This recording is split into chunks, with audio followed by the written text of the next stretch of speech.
लो तुम भी मुख मीठा करो, अयोध्या के नए युवराज आने को हैं। कितना शुभ समाचार है ना। हाँ, ईश्वर करे महारानी और उनकी संतान को सुखी रखे एकदम। बहुत शुभ समाचार है सच में। कितनी खुशी की बात है ना ये।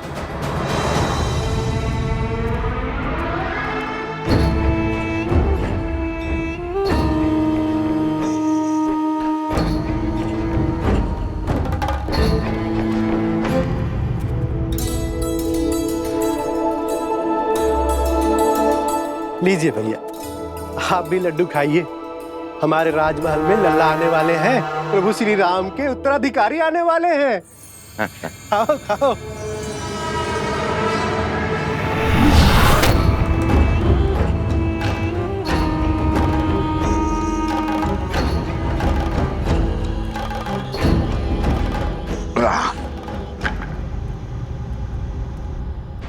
भैया, क्या ये सत्य है? श्री राम की संतान होने वाली है? हाँ हाँ, सुना नहीं? सारे अयोध्या में लड्डू बट रहे हैं। चलो अच्छा है। जो 14 वर्ष में नहीं हुआ वो अब हमारे कानों को सुनने को मिल रहा है। क्या क्या कहना चाहते हो? क्षमा करना भैया, वो क्या है ना कि 14 वर्ष से कोई शुभ समाचार मिला नहीं और अचानक से वनवास से लौटते ही ये संतान की खबर। लड्डू खाओ, लड्डू खाओ।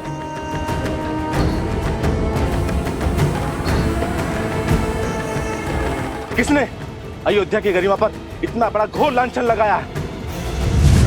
किसने उनके गरिमा का वध किया? किसने? सामने आओ, अभी मैं उसकी जीवा काट लूंगा। मारो, मारो मुझे, मारो। क्षमा के योग्य नहीं हूं मैं। बचपन में माता मारती थी, बड़ा हुआ तो मित्र मारने लग गए। इस जीवा के कारण ये स्थिर नहीं रहती है, कहीं पे कुछ भी बोल देता हूं मैं। घोर अपराध हो गया, मुझे स्वयं को दंड देना होगा। मैं स्वयं को दंड दूंगा। दंड देना होगा, दंड देना होगा, दंड देना होगा, दंड देना होगा, दंड देना होगा। ए रुको, रुको। अरे क्या कर रहे हो?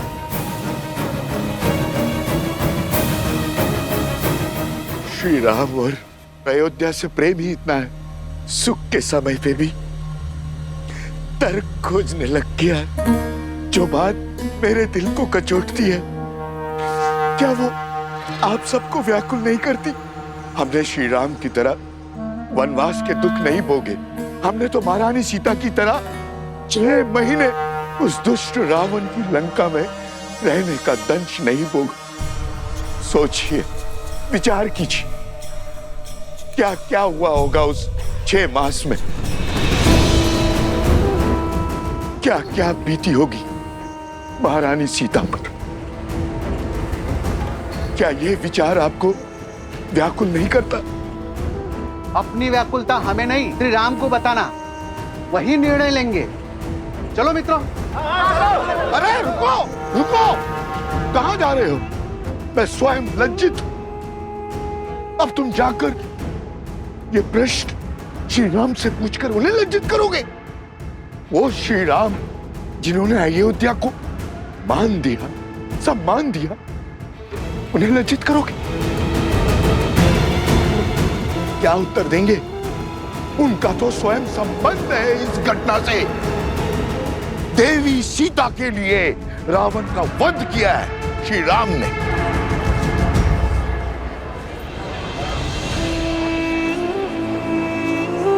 हाँ, यदि शंका है तो किसी धर्मात्मा विद्वान से पूछते हैं। तो फिर मंदिर के पुजारी जी के पास चलते हैं, वो विद्वान भी है और धर्मात्मा भी। वही इसका उचित समाधान देंगे। ये उचित? बिल्कुल। हाँ, क्यों भाइयों? बिल्कुल हाँ, सही हाँ। बोल।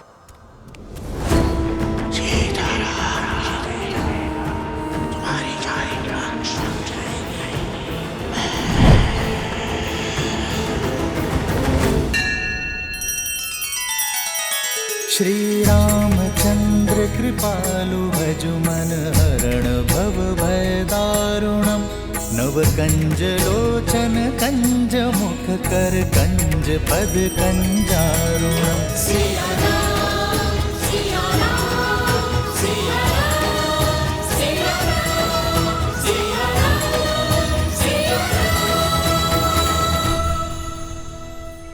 वनवास का वास्तविक अर्थ है अपने नगर से, अपने घर से, अपने सुखों से, गृहस्थ कर्म से पूर्ण संन्यास, यानी ब्रह्मचर्य। श्री राम जैसा पुरुष जिसके मन में धर्म के संस्कार बसते हों, वो वन के वातावरण में संतान को जन्म देके उस संतान को धर्म से वंचित नहीं कर सकता। वो अपना ब्रह्मचर्य नहीं तोड़ सकता।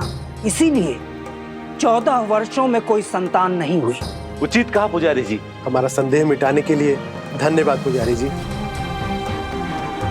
चलो भाइयों। रुको। वाह पुजारी जी वाह, धर्म की बात तो कर ली, अब सत्य पे आइए पुजारी जी। क्या है सत्य का आधार? विश्वास से कल्पना होती है, सत्य को प्रमाण चाहिए। बोलिए, है कोई प्रमाण?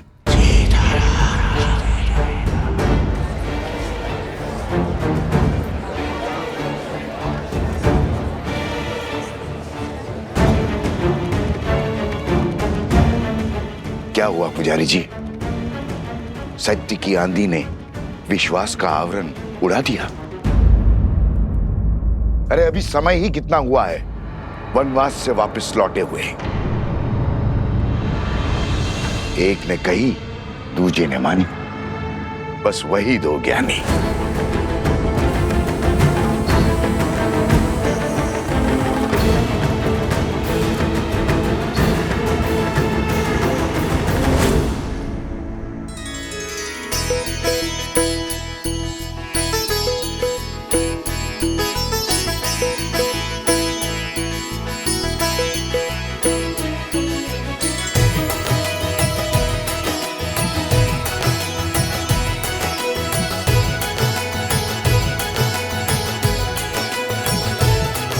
हनुमान,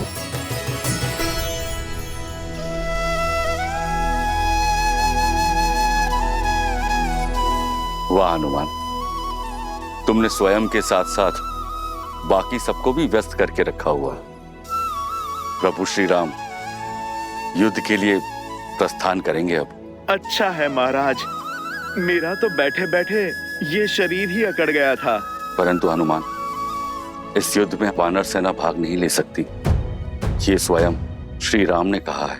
आप निश्चिंत रहिए महाराज, मेरे होते वानर वीरों की कमी खलेगी नहीं प्रभु को। हनुमान, तुम समझ नहीं रहे हो। महाराज, मैं तो सब समझ रहा हूँ। बंधन में तो वानर सेना है, प्रभु राम का ये सेवक हनुमान नहीं।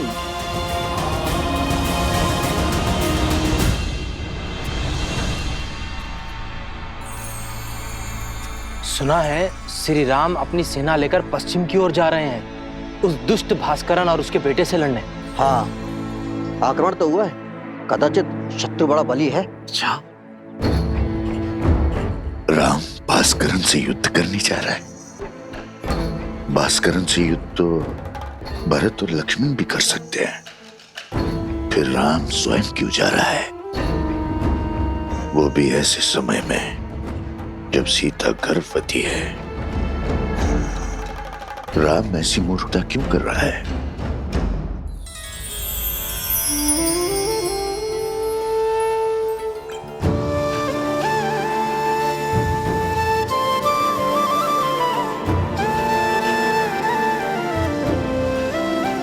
बैठो सीता, देखो हमने अपने हाथों से तुम्हारे लिए भोजन बनाया है, खाओ। इतना सब? इतना सब कहाँ, अब तुम एक नहीं दो हो। तुम्हें हमारे आने वाले पौत्र के विषय में भी तो सोचना है। होने वाले शिशु के लिए पोषण अति आवश्यक है, ग्रहण करो।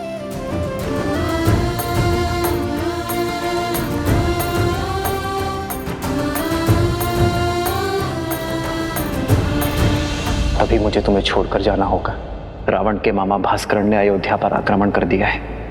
अपनी प्रजा की रक्षा के लिए मुझे अस्त्र उठाना होगा।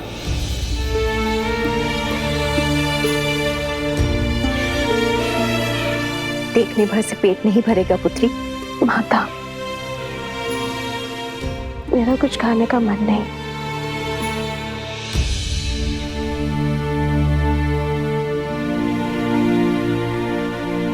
होता है, गर्भावस्था में ऐसा होता है। कभी मन करता है कि खूब सारा भोजन खा लो, और कभी व्यंजन देखते ही मन विरक्त हो उठता है।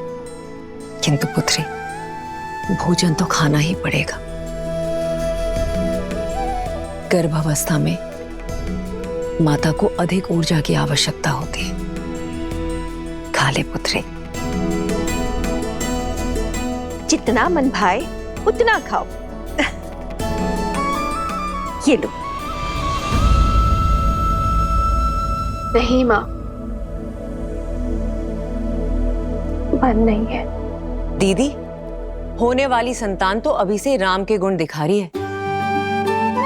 स्मरण है आपको, जब राम छोटा था तो कितनी हट किया करता था। ये भोजन खाना है, वो व्यंजन नहीं करना। रात्रि में उठ कर मुझसे व्यंजन बनवाया करता था, और मैं रात्रि में उठ कर उसके लिए राजभोग बनाया करती थी। स्मरण है दीदी? हाँ, याद है।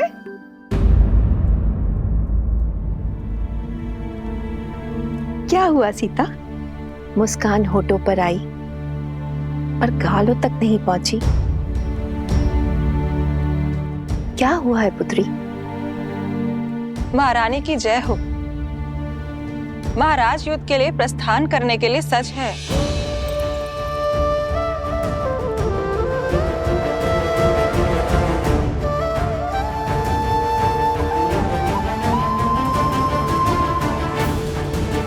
मैं समझी क्यों अनबनी हो तुम। ऐसी दशा में कोई स्त्री नहीं चाहेगी कि उसका पति उससे दूर जाए, पर अभ्यास करना होगा। एक राजा का कर्तव्य है कि संकट में उसकी प्रजा की रक्षा करना, और एक रानी का आभूषण है उसका साहस।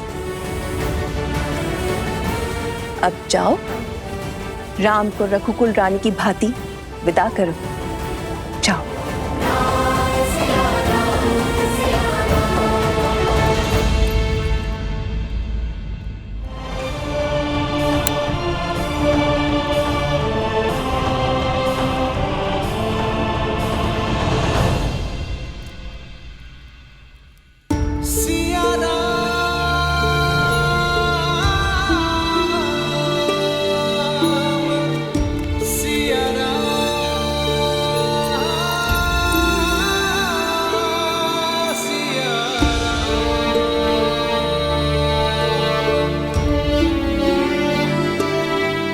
कल जिस विश्वास से मेरे विजय की घोषणा की थी,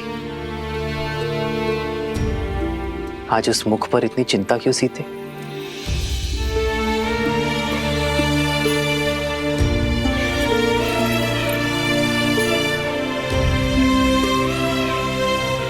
चौदह वर्षों तक आपका साहस, शौर्य और क्षमता देखने के बाद ही सीता कभी चिंतित हो ही नहीं सकती यार। परंतु एक होने वाली माँ का स्वप्न बिगड़ जाने का शोक अवश्य है। इतने वियोग के पश्चात सोचा था कि अब आपसे कभी दूर नहीं रहूंगी, पर कर्तव्य आपको फिर हमसे दूर कर रहा है। कर्तव्य राम और सीता को कभी दूर कर ही नहीं सकता सीते। कर्तव्य तो हमें जोड़ता है। जानती हूँ, पर ये इससे वियोग क्यों आ रहा है? इस समय आपको इसके साथ होना चाहिए था।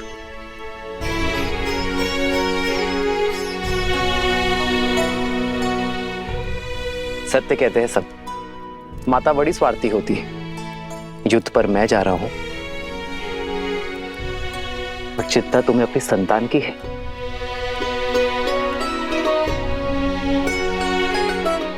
वैद्य कहते हैं सीते, कि संतान गर्भ से ही अपने माता पिता के भाव अनुभव करती है। तो ये वियोग हमारी संतान को और प्रबल बनाएगा। कर्तव्य की पुकार का पालन करने की सीख उसे गर्भ से ही मिल जाएगी। और मैं जानता हूं कि मेरी सीता इस वियोग को सुख सहयोग बना ही देगी। हमारे प्रेम और वनवास की कहानियां सुनाने का समय मिलेगा ना तुम्हें? तुम मेरी शक्ति हो सीते, मेरी ढाल हो इस धर्म युद्ध में। मुझे अपनी धर्म पत्नी के साथ की आवश्यकता है।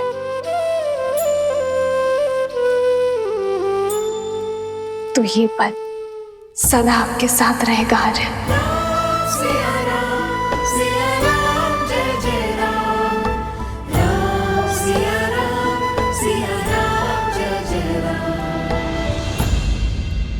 एक बात और, आप इस युद्ध में किसी को भी भेज सकते थे, पर आपने स्वयं नेतृत्व करना चुना। कुछ कारण बड़ा ही होगा, पर मैं नहीं जानती। पर कामना करूंगी कि आप मंतव्य में सफल हो। खड़ग की धार ये पथ मर्यादा, पर चलते जग हित रघुनंदन। मेरे लिए विजय होकर लौटना आ रहा है।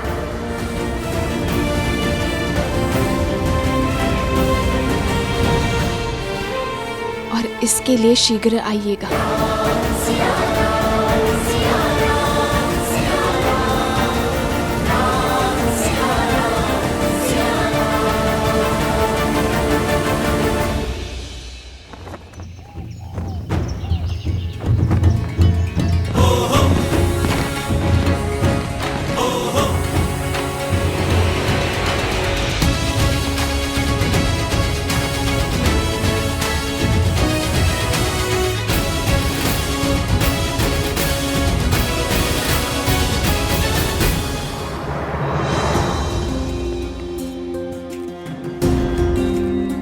स्वस्ति राम, विजय भव लक्ष्मण।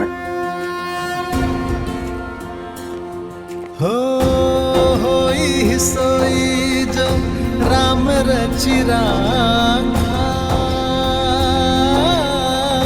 को करी तर बढ़ावे साखा। आपका तेज सूर्य सा दमके।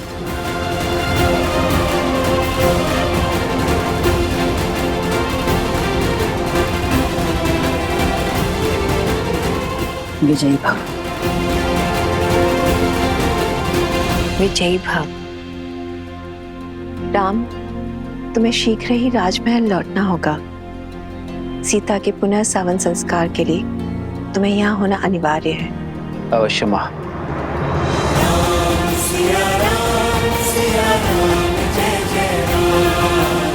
आओ लक्ष्मण।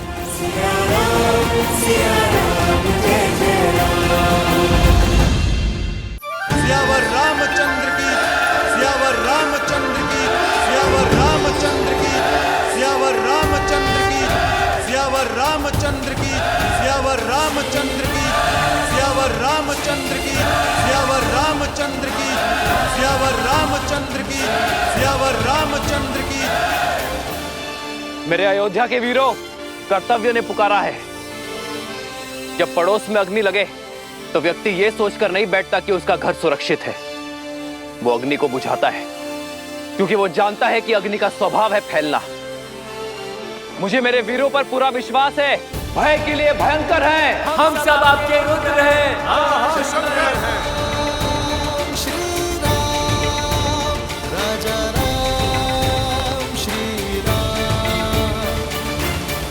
मित्र, ये मुख मोड़कर मत जाइए। वानर सेना ना सही प्रभु, हमें अपने साथ ले चलिए। जो हृदय में बसते हैं उनसे मुख नहीं मोड़ा जाता मित्र। मैं आपको छोड़कर नहीं जा रहा हूं, बल्कि आपके कंधों पर एक बहुत बड़ा उत्तरदायित्व देकर जा रहा हूं। जब मैं वहां युद्ध लड़ूंगा, तब आप यहां अयोध्या का भार संभालेंगे, और जब आपके प्रस्थान करने का समय आ जाएगा, हम युद्ध से लौटकर आ चुके होंगे।